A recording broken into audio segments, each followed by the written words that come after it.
Hello and welcome to another episode of Tom's Watch Reviews. I'm your host Tom, and today I'm going to give you a detailed look at the Christopher Ward C60 Anthropocene GMT.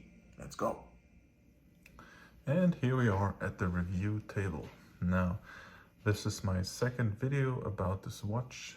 My first video was a quick unboxing and going over the specs, my initial impressions. And this video is going to be a more detailed full watch review about this watch. Let me give you a full 360 view of it. If you're only interested in what comes in the box and like the technical specs of the watch, go and check out my initial review of this Christopher Ward C60, because this video right now is probably going to be a little bit longer. And I'm going to give you my thoughts after owning this watch for about 2.5 weeks.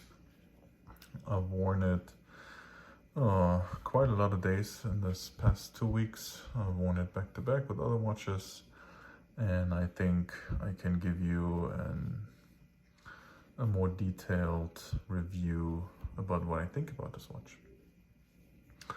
It's my first Christopher Ward watch. It's my second GMT automatic. I also have an Oris Aquis GMT, and today I'm wearing my Citizen Nighthawk on a strapcoat bandolier bracelet. What I think, okay, quick and dirty, it's a really good watch. It punches way above its price line, and you get a lot of watch for the money that you pay. So let me take it off. The pillow. Of course, full disclaimer, I paid full price for this watch. I paid with my own money. I'm not affiliated with Christopher Ward. These are my own genuine thoughts about the watch. There's a case back. I still have the plastic on. And I also put a plastic cover on the clasp to protect it as much as I can. Overall, yeah, as I said, it's a really good watch. I really like the sapphire dial. I don't know if that comes out on the camera, but it's translucent. You can see through, you can see parts of the movement, and that's awesome. Like, that's really eye candy, and it's really fun just to look and stare at it. Of course, we have the typical for Christopher Ward, the trident counterweight on the seconds hand, and that's a detail that I really like. Now, I've seen comments online of people who don't like it. I actually think it's an awesome detail because it saves you the branding on the dial. You know, it's a Trident Pro 600 is what they call it. You can see it here on the case back. Trident Pro 600, and instead of printing that wording on the dial, they just put that little trident as a counterweight on the second hand, and it's awesome. It's a great detail. I'm actually surprised that not other micro brands copy this and do it themselves, because I think that's really great. Yeah, let's go over what I think, what is good about the watch. The build quality. The build quality of this watch is outstanding. Like, there's nothing about the build that I can say that struck me as negative. Nothing. It's perfect. It really is. The crown operates really smooth, pops right out. Of course, you have the embossed logo. Really good, really cool sandblasted background, and then the embossed polished Christopher Ward logo. It looks really great. It has a good weight to it. It's a screw-down crown. It has a really good weight to it, and the brushing on the case and also on the bracelet is just really good quality. Like, you can't say it's cheap, and that's really outstanding about the watch. You get a ceramic insert on the bezel. It's a 2-directional bezel, as you would expect for a GMT watch. And it's full loom, it's a full loom bezel, except for the 24 or 12 o'clock position. There's unfortunately no Loom Pip. That's one thing that I'll say maybe is negative. I wouldn't say it is negative. I would like to see a Loom Pip on the 12 o'clock position, especially because all the other indices on the bezel are full loom. The GMT hand, on the other hand, is loomed, so you have loom on the GMT hand, as well as on the hours and minutes and seconds and all the indices. I'm going to talk about the loom a little bit later. What else? The bracelet, I ordered the bracelet. It comes with a branding. I don't know if I can show this here on the camera. It says Christopher Ward there on the inside. You have these 2 little push buttons and the clasp opens. There you can see the branding actually, Christopher Ward. And you get the micro adjusters here without any tools. So with your nail you just press this down and then you can pull it out or push it back in. And it gives you about one full link of micro adjustments, and I really appreciate that because I wear the bracelet year round, and in the mornings, like when it's cold right now here in Texas, it's kind of chilly. In the mornings I like to wear it a little bit tighter around my wrist, so I can quickly adjust it, and then as the day goes on and maybe I sweat a little bit, I like to have it a little bit looser, and so I can, over the day, I can just simply adjust it, and I do not have this option with other bracelets, and I really like it. That's awesome. That's great. The movement is Sellita SW330-2, so it's the updated version of the Sellita movement. I have the -1 in my Oris, and this is the -2. What's most notably for me as a customer, excuse me, is the 56-hour power reserve compared to the 42 with the previous version of the movement. Let me give you a quick demonstration of it. Okay, so neutral position. As I said, the crown operates super smooth. Of course, you can hand wind the movement. Position 1 gives us, in clockwise rotation, gives us the movement of the hour hand, which jumps by the hour. Operates very good, gives a little bit of feedback. Very nice, very nice. And then counterclockwise rotates the date. And now, I don't know if the camera gets that, you can actually see the date wheel move through the dial, and that's pretty cool. That's a pretty cool feature. And then in third position, let's set the time. Very nice. Forward, backward. And let's press it back in. Screw it down. And those are the operations of the movement. And it's, yeah, as I said, like, it feels really well. To operate it, we get 600 meters or 2,000 feet. Oh, it's actually written there in the dial. 2,000 feet water resistance, which is very impressive. And I also do like that it does not has a helium release valve. Okay, so nothing here distracts from this beautiful case, except for the main crown, and I think it gives it a really clear and cool appearance that there's no helium release valve. I'm never gonna need a helium release valve. I even take it off to wash dishes, you know, or to wash my hands, so there's no danger. I'm gonna ever put this watch under 600 meters of water pressure.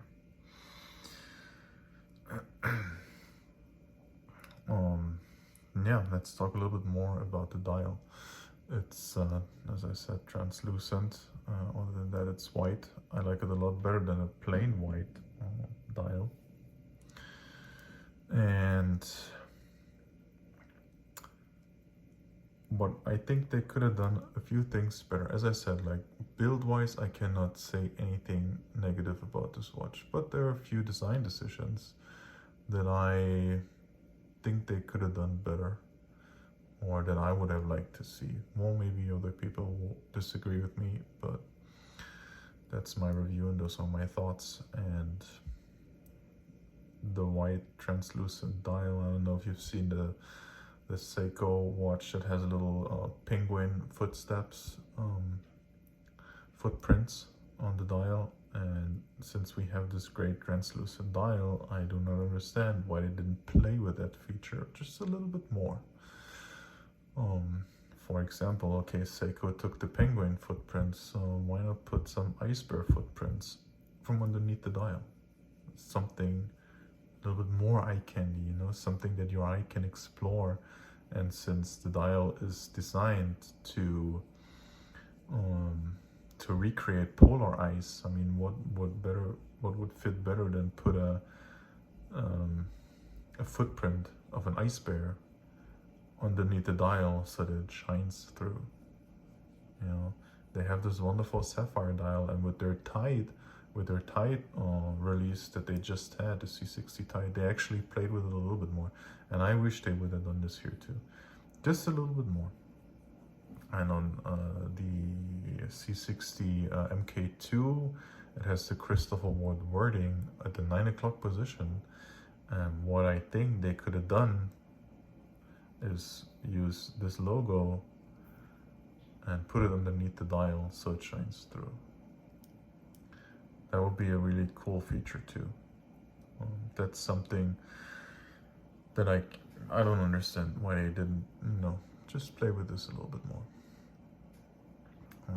The other thing that's not in my favor is how easy the dial moves. Like, it operates really smooth and it's nice to use, I'll give you that, but it's so easy to move that actually if you have a sweater on and you pull it over the cuff, like, it'll move. Or if I pick up my kids and they, I don't know, you know, they just with their hand move over the watch and it moves. So that's something like, I wish it would be a little stiffer and move a little bit harder so you won't move it on accident. And also, I already mentioned it has no Loom Pip. We have a full Loom dial. Why not put a Loom Pip? I mean, it's the most important marking that we have on the dial, the 12 o'clock position or the 24 o'clock position. Why not give it a Loom Pip? I mean, I'll show you a Loom Shot in a little bit, and it just looks off that there's nothing between the 22 and the 2. Also, what else I would have liked on the dial are indices in between the numerals. It's just easier to read. So I set my GMT hand to show the time in Germany, which is not accurate right now. I haven't set it, but usually I set it to reflect the time, the local time in Germany. And sometimes it's hard to tell when it's in between the hours, you know, 18, 19, and 20. It would just be easier to read and more readable, in my opinion, if you had little markings, indices, whatever you want to call them, in between the numerals. And then my third issue with the GMT feature is we have this rotating dial, but you actually can't use it because you set your time zone according to the position of the bezel, obviously. So once I move it, I lose my time, my Germany time. So what I wish they would have done is print a 24-hour dial somewhere on the dial so that you can actually track 3 time zones. Now you can only track 2 because as soon as you move the bezel, you lose your time. So why not have a printed 24-hour dial somewhere on the dial so you can set 1 time zone to that time, and then you can, for example, rotate it to 3 o'clock position, which would in my case reflect the time on the US East Coast. That's how I use my Oris Aquas. But you can't do it here because we don't have a printed 24-hour sub-dial. So we have a rotating bezel that rotates too easy, and then you can't really rotate because you'll lose your local time or your second time zone. Let's put it that way. Other than that, I mean, the indices, applied indices on the main dial, they are polished and brushed, and I mean, you get really nice light reflections. I hope I can show you this here.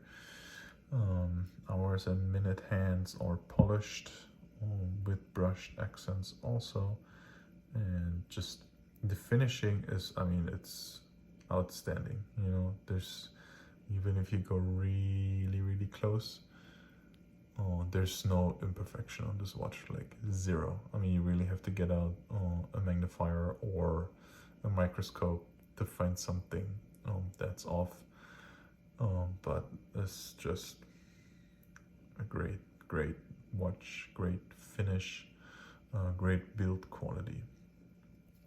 And also, I don't know if I can get some focus here.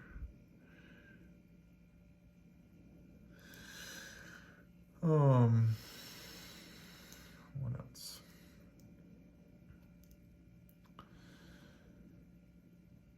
We talked about this, the case back, of course, with the embossed trident, outstanding. It's really great to look at. And there was something else that I wanted to talk about. We had the dial. Oh, the screws. Yeah, the black screws. Some people don't like them. I actually do like them that they're black. I don't really care. I think it gives it a nice little touch, some contrast, and it blends in with the actual minute indices on the dial.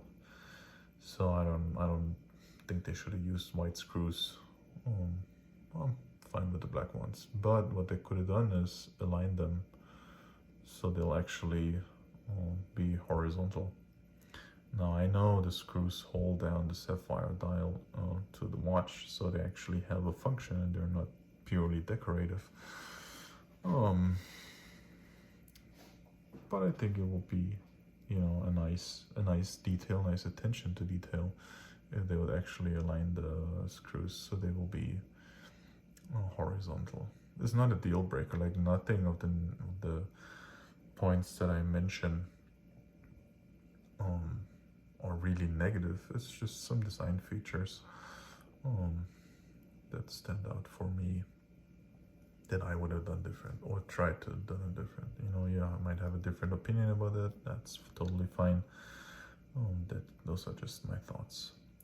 Another thing that I really like, and that's why I got out the box, is the box itself is really like a high value box, really nice to the touch. But actually, when are you going to look at them? Now I just got it out for the review and I was like, man, that's a nice box. But when do you really look at the box, like honestly? Another thing is you get 5 years warranty with this watch, and that's great. 5 years warranty is awesome. But if you own a Christopher Ward watch, what you might not be aware of is that it's actually a 3-year warranty plus 2 years extra that you get. And let me explain what I mean by that. This is my warranty booklet, and what's really cool is you get a personal note that's not printed, that's actually written on it. signed, actually signed, not printed, by the CEO. And this is your guarantee booklet. Now, if you read the fine print, oh, you know what? It's actually not in the booklet. It's in the owner's manual. And let me see.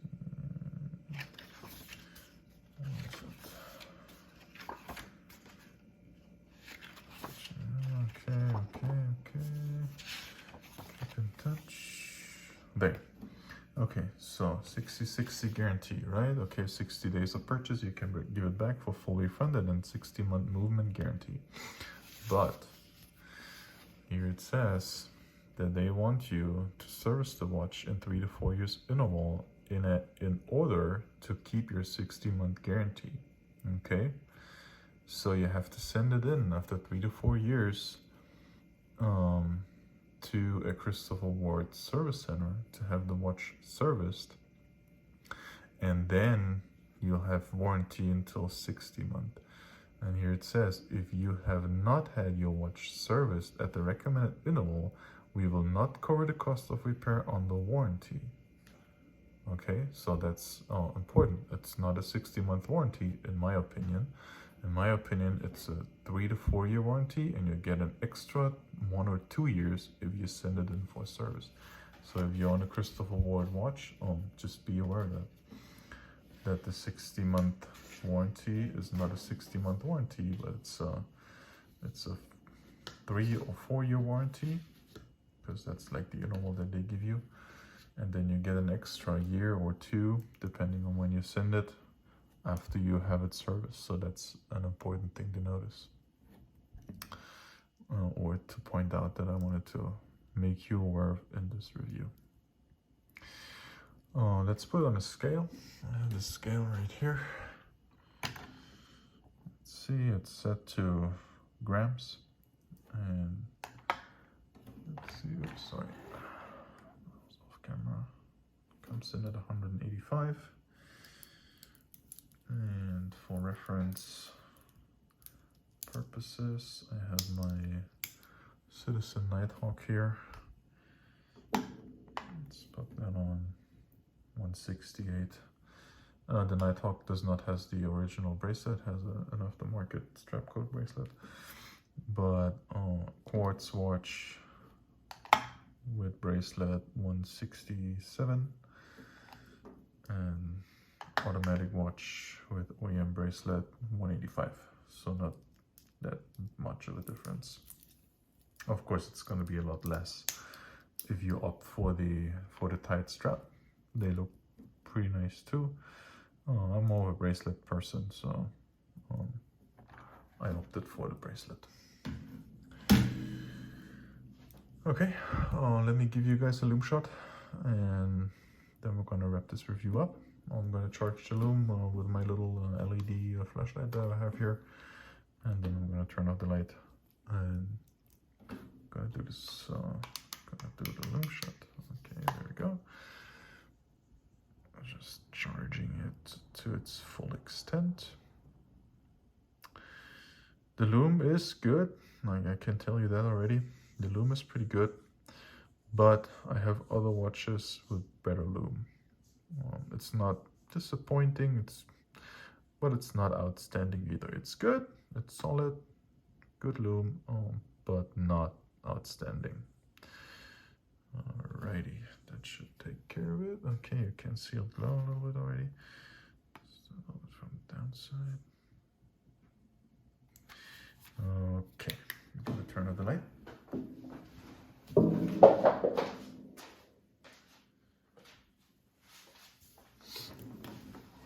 And there we are.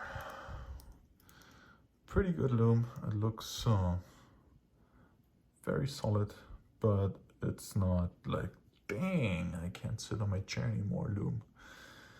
And now you can also see that there's no Loom on the 12 o'clock position, and if it's dark, and yeah, the indices, I mean, it's all nice, it's all good, I'm not complaining, but just put a Loom Pip, you know, just put a Loom Pip on the 12 o'clock position, and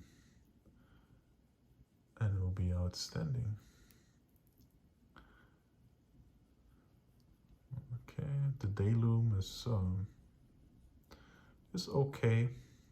Again, it's not outstanding in my opinion with the loom. They did not knock it out of the ballpark.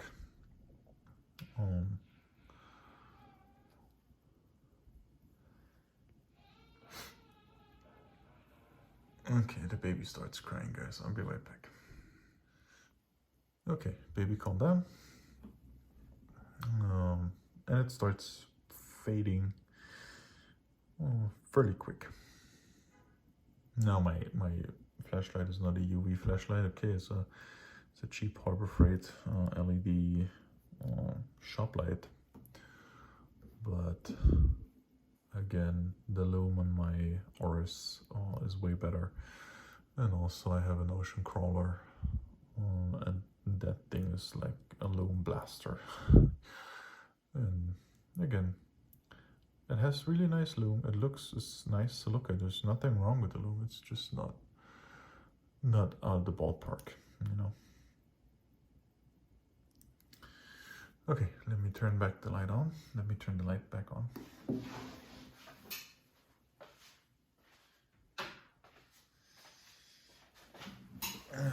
To wrap this review up, I'm gonna give you a wrist shot. And